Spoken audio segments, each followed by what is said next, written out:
Good evening, everyone. I'm Karen McNeil, author of the Wine Bible and editor of the digital newsletter Wine Speed.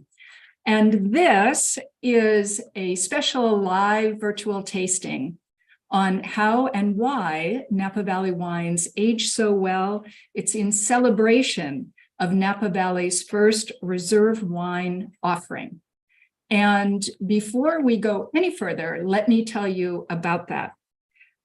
So more than 40 top Napa Valley wineries are offering older vintages of their wines, and they're making them available to you from this minute until midnight on March 31st. It's an incredible opportunity, really an incredible opportunity to get your hands on some wines that are not often available, not usually available, and even equally important is the fact that these wines come directly from the winery's cellar.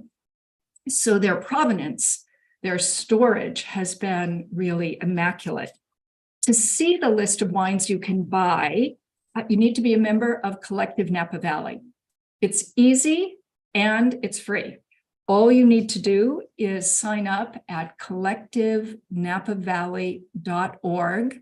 Just like it sounds, collectivenapavalley.org. And there you just click sign up and you'll see a list of all of the wines for sale. They go back to 1996 in terms of vintage, and many of them are in magnums, double magnums, or even larger bottles. And it's important to point out that the proceeds from this reserve wine offering go to the Napa Valley Vintners Healthy Community Fund, which underwrites funding for health initiatives and children's education. So it's more than a worthy cause. I bet lots of those wines, by the way, are already flying out of the cellars. So I encourage you, if you're interested, to move fast, collectivenapavalley.org. Let me tell you who's here with me tonight to discuss the ageability of Napa Valley wines. And they're coming on, as you see. All right. Thank you, everyone. Rosemary Cakebread is a graduate of the University of California at Davis's Viticulture and Enology program. After early cellar jobs at prestigious Napa Valley wineries, she rose in the ranks to become the winemaker at Spotswood. In 2007, Rosemary founded her own winery, GALLICA. Cathy Corison is the first woman winemaker proprietor in the Napa Valley. She too is a graduate of UC Davis and spent her early career working for some of the top Napa Valley wineries, both as a winemaker and a consultant. Cathy founded Corison in 1987. This year will be her 37th vintage. Pretty amazing. Alan VIADER. Alan started working in the family vineyards at the wonderful age of 9, roped in, no doubt, and also continued to help through his teenagehood. Alan's degree is in viticultural management, and today, as the right hand to his mother and founder, Delia VIADER, Alan oversees everything at the winery, from viticulture to winemaking. So there you have them. Thank you, three. I'm so excited to be talking with you. Let's dive right in. So, Cathy, and we'll taste your wines in a moment. I've got lots of great wines to share with everyone, but I want to start by talking about ageability for a second. And Cathy, as the person who's watched the evolution of Napa Valley wines, perhaps the longest here, I want to ask, was it always clear to you that Napa Valley Cabernet Sauvignon would age well? I mean, I'm thinking about sort of the 60s and 70s. How would anyone have even known back then? Well, Cabernet Sauvignon's been made in the Napa Valley since the 19th century. So there's a long history of Cabernet-based wines here that have done beautifully in expositions in Europe. And then I had the great fortune to taste some of the wines made in the early days, 30s, 40s, 50s, 60s. And we also just know from the way the wines are built that they're going to age well. They have lots of tannin, lots of color, good natural acidity, lots of flavor, lots of stuffing there. And you need to have something to age besides just the structure. So yeah, indeed you do. Uniquely age-worthy. Yeah. Rosemary, jump in here. What's your take? Oh, wow. Last week I had the great opportunity of, I was in New York and I went to a tasting of Philip Tonier wines, 40-year retrospective tasting Lisa presented for her family.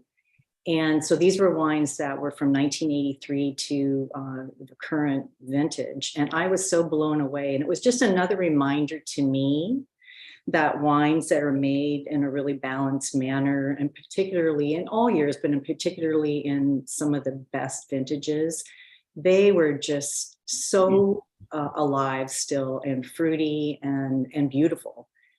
So I'm a big, huge fan, and I'm a big believer in Napa Valley and the future and what we can do. Yeah, those New Yorkers, they get all the fun. As an older New Yorker, or former New Yorker is the word I want, I think. Ellen, I want to get your take on this, but with a slightly different spin, which is, you started out in the vineyard, and I'm wondering if how the vineyard itself impacts ageability. Oh yeah, absolutely. It has a lot to do with it. Just the fact that Napa is so warm and has these dry spells in the summer, it makes the vine or the grapes produce extra anthocyanin, more color and thicker skins to protect itself. And all that leads to, more stuffing, like Cathy said, more concentrated wines, more complex wines that, have this incredible, structure to build on. And then the acid, just because we have these amazing cool nights and foggy mornings, it helps preserve all that acid. And we have real natural, high tartaric acid, and a lot of stuff helps to kind of prolong the life of these wines. So, well, let me jump here to that concept, which essentially you're coming around to the idea of ripeness, right? And I mean, it's often been said that some of the wines in former decades, some of the Napa Valley wines in former decades, aged well because they had so much natural acidity. They weren't necessarily as ripe as wines are harvested here today. I know you all have heard that idea. I don't know if you all agree with that idea. So in order for a wine to age well, does a winemaker need to dial back on ripeness? Kind of a controversial question. Rosemary, you go first. Wow. Well, I'd like to think in most vintages, I tend to pick on the earlier side. I really want natural acidity, and I want to temper alcohol. And I do really believe that for wines to be enduring, they really probably need to be balanced. And we certainly can see that case. Cabernet's made in a lot of places on the planet, not just here. And we certainly have had experiences where we've been able to taste wines from other regions. And it always seems to me to be pretty clear that the wines that come from the best vintages, the most balanced wines, are the wines that are enduring. Cathy, I know you undoubtedly have a thought on this too, because you and I have talked about this before. Yeah, I think natural acidity is more important than anything. It's important to have lots of phenolics there, the color and the tannins are antioxidant and they slow down aging. But but I think it's key that they have good natural acidity. And my favorite vintages are always the longest, coolest, without exception, because there's lots of time to develop lots of flavor, but it's also cooler at night, so the grapes respire acid more slowly. So we tend to have better natural acidity in a long, cool season. Yeah, Alan, that was what you were pointing out as well. Do you want to add a comment as well? Yeah, I love from our estate up on the base of Hell Mountain. I mean, the cooler vintages we just love. The quality of the grapes come out of there just so happy and balanced. The hotter vintages where things are, we're hitting these high temperatures right at the end of the marathon run. It's challenging. It's tough for these grapes. So I think we really excel on years that are cooler, and we can have lower alcohols, lower sugars. But I think a lot of that comes with farming. I think you can balance the vine. You can either push it to have higher vigor and really have a big crop, and then struggle towards the end to ripen everything, or you can have things in balance. It really is all about kind of manicuring these vines to get that ultimate outcome. And if you have a balanced grape, you have balanced wine, and then you can have this longevity. So. Yeah, two things for all of the people joining us. One thing that's interesting to note is that vintage charts historically gave highest scores to very warm vintages. So if you still have one of those old vintage charts hanging around, maybe it's time to let go of that, at least in terms of Napa Valley. And secondarily, the winemakers speak about acidity, how that translates to us. For me as a journalist, the word that I would use is energy.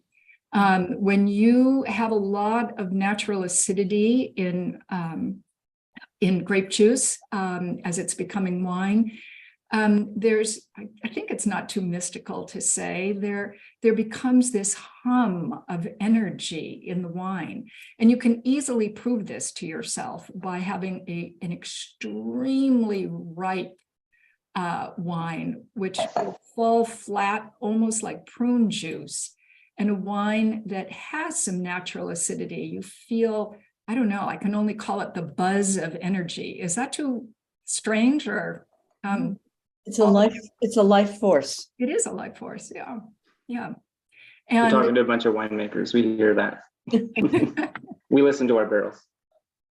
well, let's go there for a minute, because in thinking about the reserve wine offering through collectivenapavalley.org, I want to ask two questions. One is, how does the texture of a wine change with age? Does it even change with age? Anyone want to take that? Because texture to me is part of a great part of a wine's appeal. It's hard to describe, of course, but how it feels on the palate is very compelling. I love an aged wine. I'm actually always looking for aged wines, and I like a young wine. I call wines that are 5 years or less infants. Like, they have a lot of baby fat. It's juicy, it's fresh, but very simple in a way. Once a wine has a few more years, 10, 15 or more years, those layers start to build up and get really soft and round, and the tannins almost melt in your mouth. I love how it kind of takes the front seat and really kind of drives the whole experience. And the fruit, which in a young wine is up front and very vibrant, kind of takes a back seat, and you have a little bit more different character to the fruit. But I love the texture and the way that the tannins really just becomes sexy and more supple, for lack of a better word. I mean, it's amazing when wines age. Well, sexy, for lack of a better word, is a word that pretty much does it. Thank you, Alan. But no, seriously, I think, the idea that the tannin is going to present itself differently on the palate, Mhm. is a large part historically of why people, for example, wanted to age red wines, right? That was true in Barolo, was true in Bordeaux. And I think it's true in Napa Valley Cabernet as well. There's something about that softness, that feel that is very addictive. Cathy, do you want to jump in on this? There's a resolution as a wine ages that things just fall into unity in a way that I'm not sure the texture changes physically, but I think things move around and our perception of it can change. Okay. I know as a journalist, I can say that it's much harder to describe an older wine than it is a young wine, because sometimes when an older wine, when all its flavors sort of coalesce and come together, you know, you find yourself doing something dumb like just writing a smiley face or something, because you've got no words really to describe the beauty of the wine. But that said, Rosemary, you've been making Gallica for a while now. How do you describe how the flavor changes? Not so much the texture, but the flavor. So the wines I've been making, I only can speak to wines going back to 2007.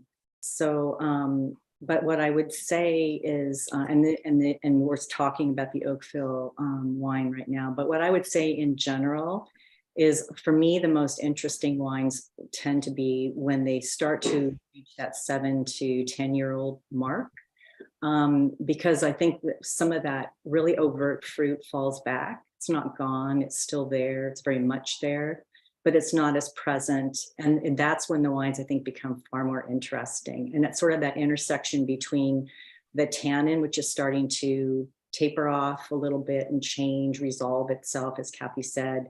But also, I think the aromatics start to evolve and change. And that's when, particularly for Cabernet, what I find so fascinating is soy and rose petal and and gourmand. They just become far less about blackberry fruit and black fruits. And you know, Cabernet is really, it has natural herbaceousness. It's part of the grape.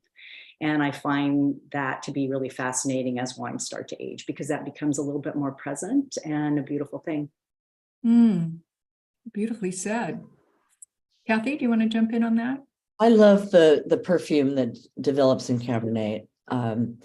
I find that the red and blue fruit in the Cabernet spectrum turns into flowers, you know, violets and rose petals, and it's just my favorite time to taste wines is when they're still fruit driven enough that that's a big component, but they start to develop the beautiful perfume. So when would that be? I think Ellen just said, or perhaps it was Rosemary who said that sort of 6 to 10-year-old time frame. When is that for you? For my wines, I can count on it by 10 years. Vintages vary a little bit. It can be as early as 8 years. It can take a little longer than 10 years, but right around the decade mark is a beautiful time to taste most age-worthy red wines of the world, you know, because of that beautiful secondary and tertiary development. Bottom. But they're still fruity. They're still of grapes. You know. Yeah. Ellen, you want to jump in on that? I concur completely. I love that 7 to 10 year window. It's really when the wines start to, you know, aromatically start to open up and blossom, and then they change. They go through that kind of transformation, and it's incredible when you see that wine in its drinking window and you hit it perfectly. It's such a great experience. Yeah. Well, I'm not a winemaker, but I'll fourth you all on this. I love Napa Valley Cabernet around the 10-year mark, when it's not really old, but it's no longer young. It's in that really fascinating in-between stage where it has a little bit of both of those characters, and you really can see the wine. You can see the road it came from and the road it's going to. It's intellectually a very fascinating point. Okay, time to taste your wines. And I want to remind everyone who is with us that we'll take your questions. I don't think I said that before, but of course we'll be happy to take questions. And I want to remind everyone also that this is collectivenapavalley.org's reserve wine offering. More than 40 wineries are putting forward very special bottles, older bottles, most of which are in enormously short supply at this point, and putting those bottles forward for you to purchase. The proceeds from Collective Napa Valley's Reserve Wine Offering go to support, healthcare and children's education. So we're going to start, Alan, with your wine. Let me hold up this VIADER. This is a 1999 VIADER. I'm sure lots of people who are watching have had the opportunity, I hope, to have a VIADER wine, maybe even visit you on Howell Mountain. You're drinking this wine right now. Tell me how you describe its flavor.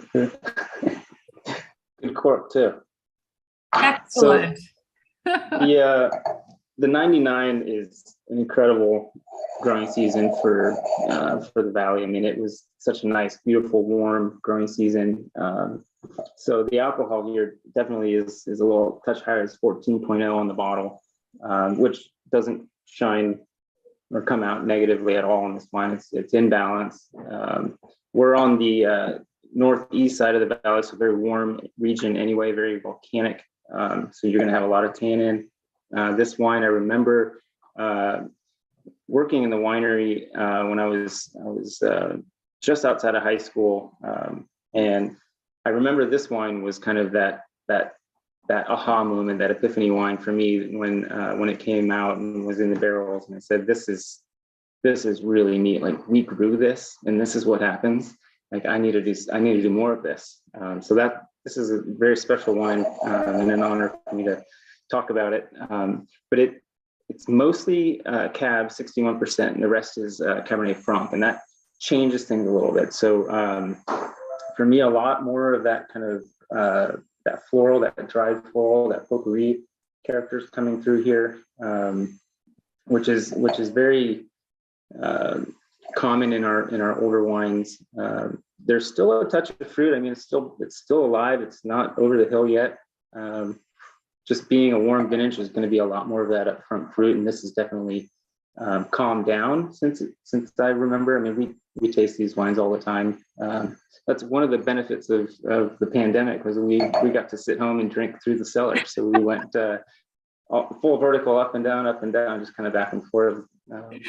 Ellen, you're not supposed to say that. These wines are, oh my goodness. Okay. We drank through the whole, so we only have, my mom pulled, we have like 2 bottles left, and she pulled this one for me to open today. So I shared it with my neighbor. 2 bottles. So he's lucky.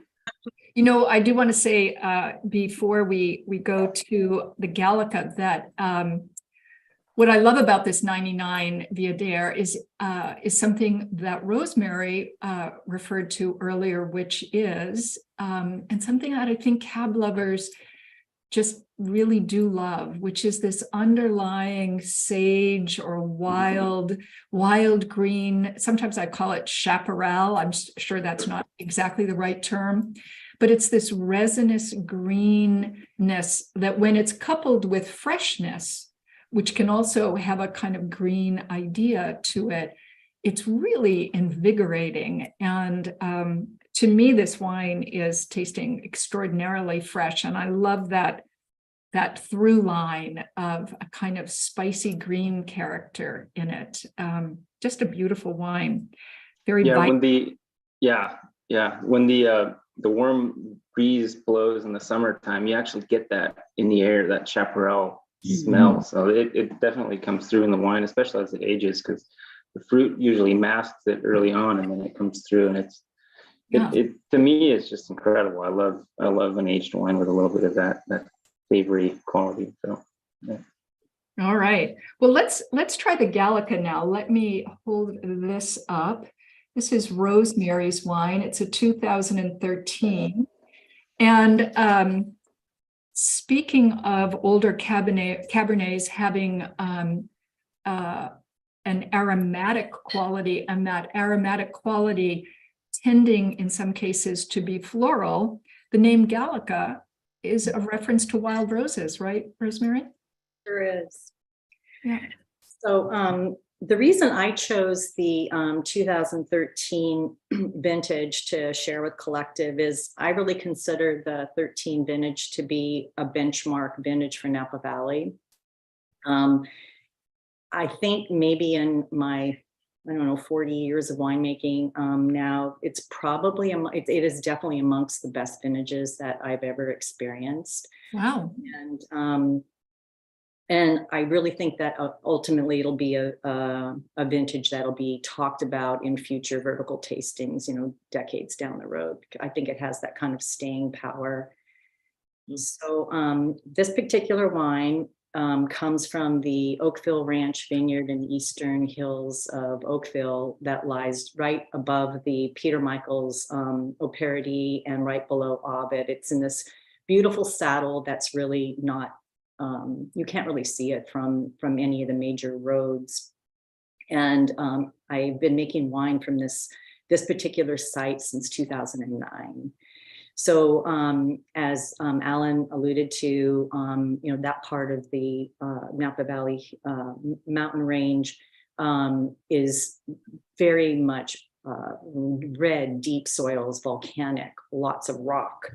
13 was a beautiful vintage. Following on the heels of the 12, where we had a lot of rain, the 13 vintage saw in Oakville Hills a mere 8 inches of rain.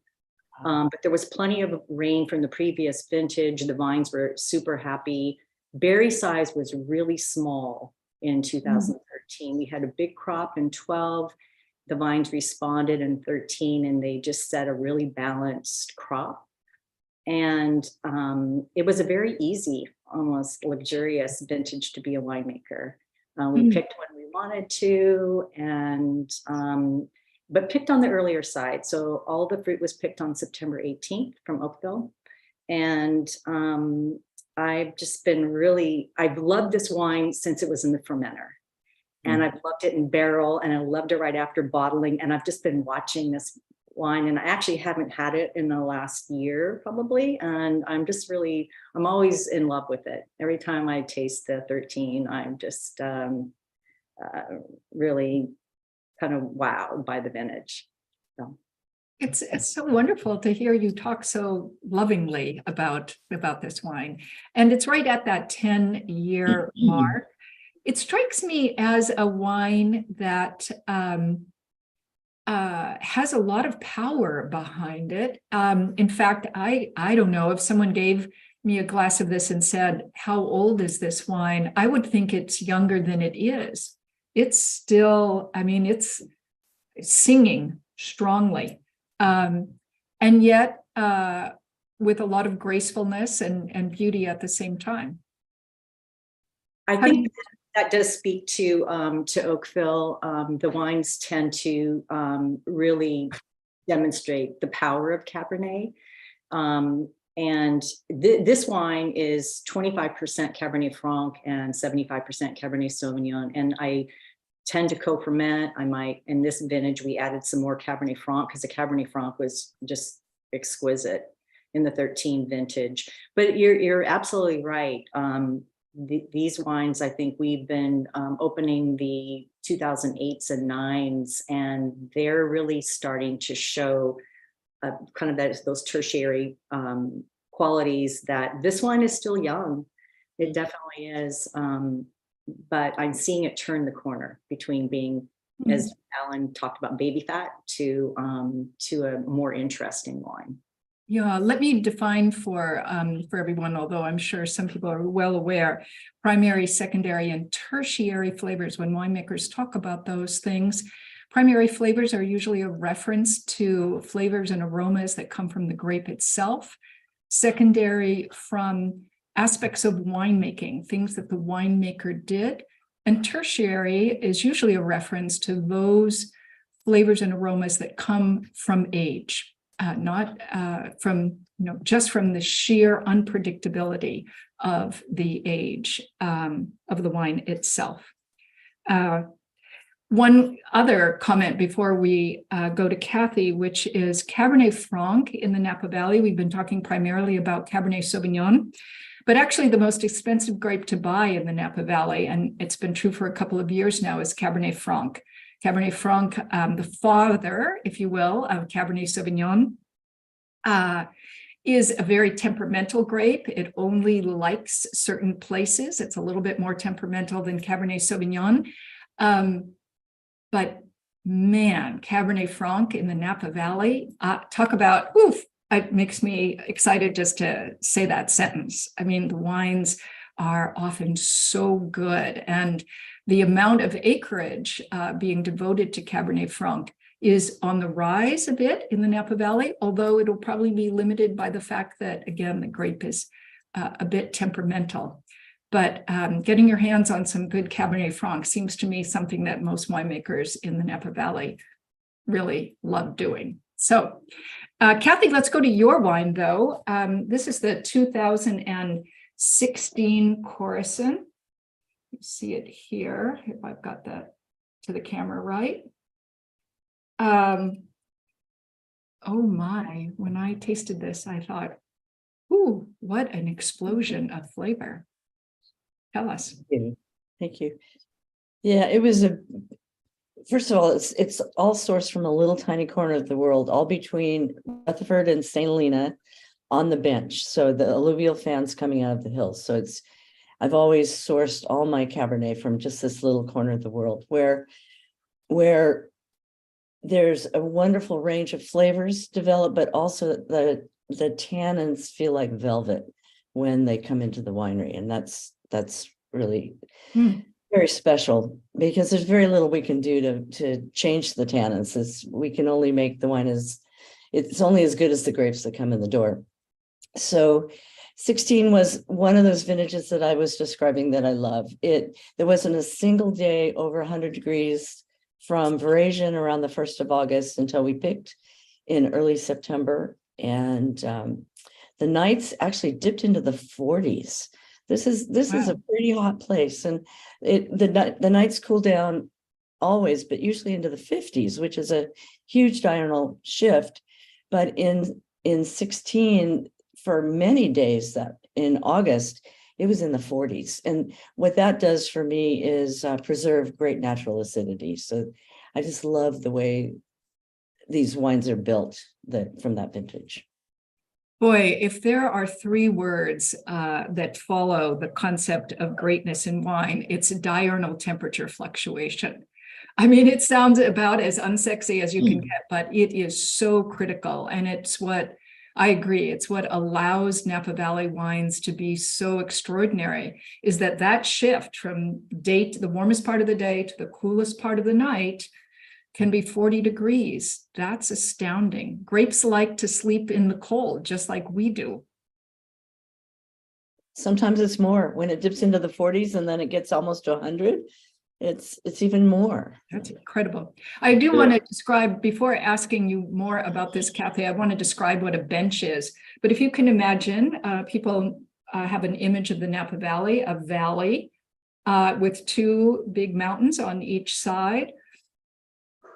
Over time, as erosion and various geological movements have pushed rocks and soil down into the valley, creating these big alluvial fans, you can imagine that the speed of those rocks begins to get slower and slower and slower until it hits the valley floor and then pushes up a little bench. And those benches, which you can find running all the way down, especially the west side of the Napa Valley, are often just beautiful areas for growing grapes. I hope I did that all right. Is that a good enough consumer description of what a bench is? But they're very important geologically and classically. Many of the classic Napa cabs on the west side come from those little uplifts, those benches. Yeah, Cathy, the soils are loamy and they hold water when the vines need it in the spring and into the early summer. But because we have rainless summers, the vines run out of water because the soils on the bench are gravelly and cobbly and extremely well drained. So the vines run out of water just when they ought to stop growing at veraison. So it's Mother Nature just managing it for us. they ought to stop growing because then final ripening can set in, or? If Cabernet is still growing when it needs to ripen its grapes, it maintains green flavors longer. We want them to shut down and get busy ripening the grapes. Yes, you want all that energy to go into the grape's reproductive system. It's grape berries as opposed to growing more leaves, right? Absolutely. Yeah.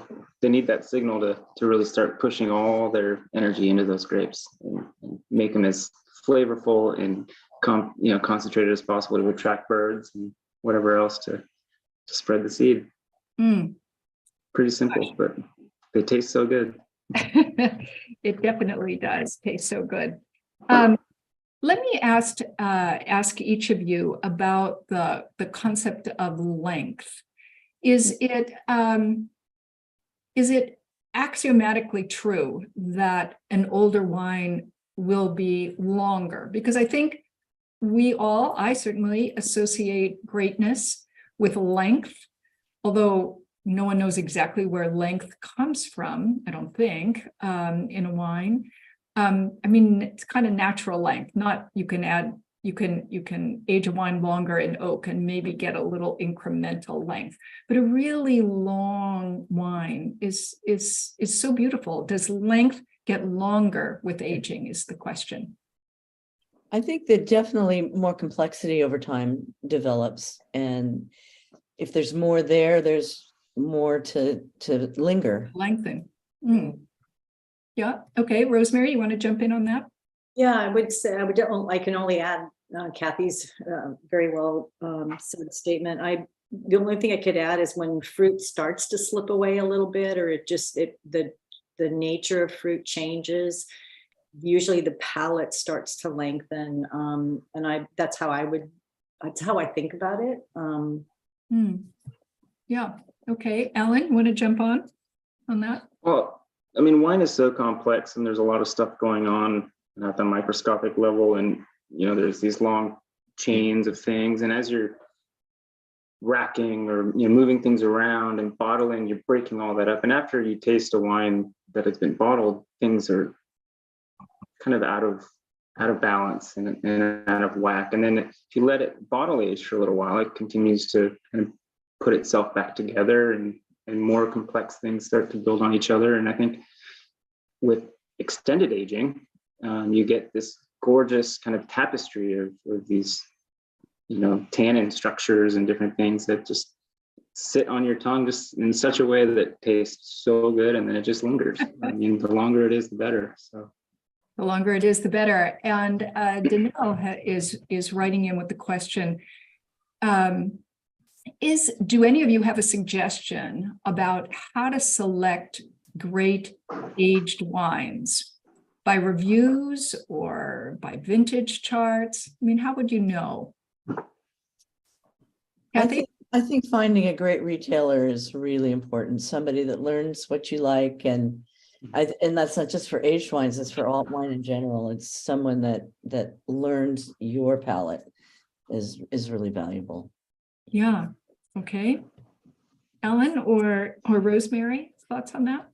I love a good, if you find somebody that tastes, like a retailer, they taste dozens of wines a day. I mean, they know everything on the shelves, the good ones do. And if you go in and you talk back and forth and you give them feedback on what you liked and what you didn't, yeah, that's definitely a good way to do it. But also, I think if you find a winemaker, like a winery, that a style that you like, support them, and you'll know. I mean, they're committed, they're passionate, they have certain vineyards that they do consistently. Yeah, definitely those are the ones that you want to support, because they're going to be, even on the good years and the bad years, they're going to make some good stuff. So I really want to jump on that idea myself for a second and say, if you think about, like, what is the whole premise of a case? Like, why do we have cases? And who invented cases, right? The premise historically of a case is that it was really fascinating to buy from a winery, not one wine, but a minimum of a case of wine, so that you could watch that wine over a period of time. Because it's not a cake. Wine is not ready at one moment. It's fascinating at different points of its evolution. So the whole idea was to maybe think about, I don't know, 10 wineries that you really loved, and buy multiple bottles of that wine in every year, so that you could watch this fascinating evolution. It's certainly true that some of us, and God knows my own cellar has lots of one bottles of everything from around the world. But I think that idea that Alan has just expressed of really intimately seeing the evolution of a wine is really worthy of people doing. It's a beautiful idea. Wine is alive, even in the bottle, and it has ups and downs, just like an interesting person, and it's fascinating to watch. Yeah. Michael Coates is asking, do you decant older wines? And I'm going to say that we should let's clarify this as saying 10-year plus Cabernet, because by the way, with Pinot Noir, I would say categorically do not decant. We can talk about that later, but this is not that is not the focus of our conversation tonight. So, would you decant a 10-year plus Cabernet, Rosemary? Really depends on the wine, but I would say for older wines, in the wines I was able to taste recently in that 40-year-old category, the moment that they're open, they really start to reveal themselves fairly quickly. But for younger wines, that 10 to 20-year-old category, or wines that haven't been filtered, perhaps that have some sediment, I think there's some value in decanting. Yeah. Cathy, you look like you want to say. I routinely decant our wines starting around the 10-year mark, because they're minimally processed and they do throw a sediment. They all throw a sediment. And I'm decanting not for air, I'm decanting for sediment, so it doesn't wind up in somebody's glass. And I like to decant as close to tasting as possible, because I want to watch it evolve in the glass. I don't want it have done that in a decanter for an hour and I don't know what happened. Yeah, and I will jump in to say, for journalists, we hate wines being decanted ahead, because we really do. We were like, no, we want to sit there and watch the wine evolve, which is all the more reason to have a good sized, generous glass that you can swirl and really watch, especially a very rich and powerful wine like Napa Valley Cabernet, watch it evolve. All right, all of you have been incredible. I want to remind everyone who is with us tonight that it is easy, in fact, to get to this list of very special wines. You just go to collectivenapavalley.org, not .com, .org, and there you can join for free and see a list of wines from more than 40 wineries in the Napa Valley, not just Cabernets, all varieties that are grown in the Napa Valley. And those wines will be made available until March 31st. But you have to kind of jump on, because wines, I think, are going pretty quickly. A lot of these wines are in larger bottles, magnums, double magnums, and they are going fast, as is rightfully the case. So, Cathy, Rosemary, Alan, thank you so much for joining us tonight. I am, as you can see, enjoying all three of these wines. Grateful to all of you. And from us tonight at Karen McNeil and Company, thank you everyone for joining us. Good night. What a treat. Good night. Thank you.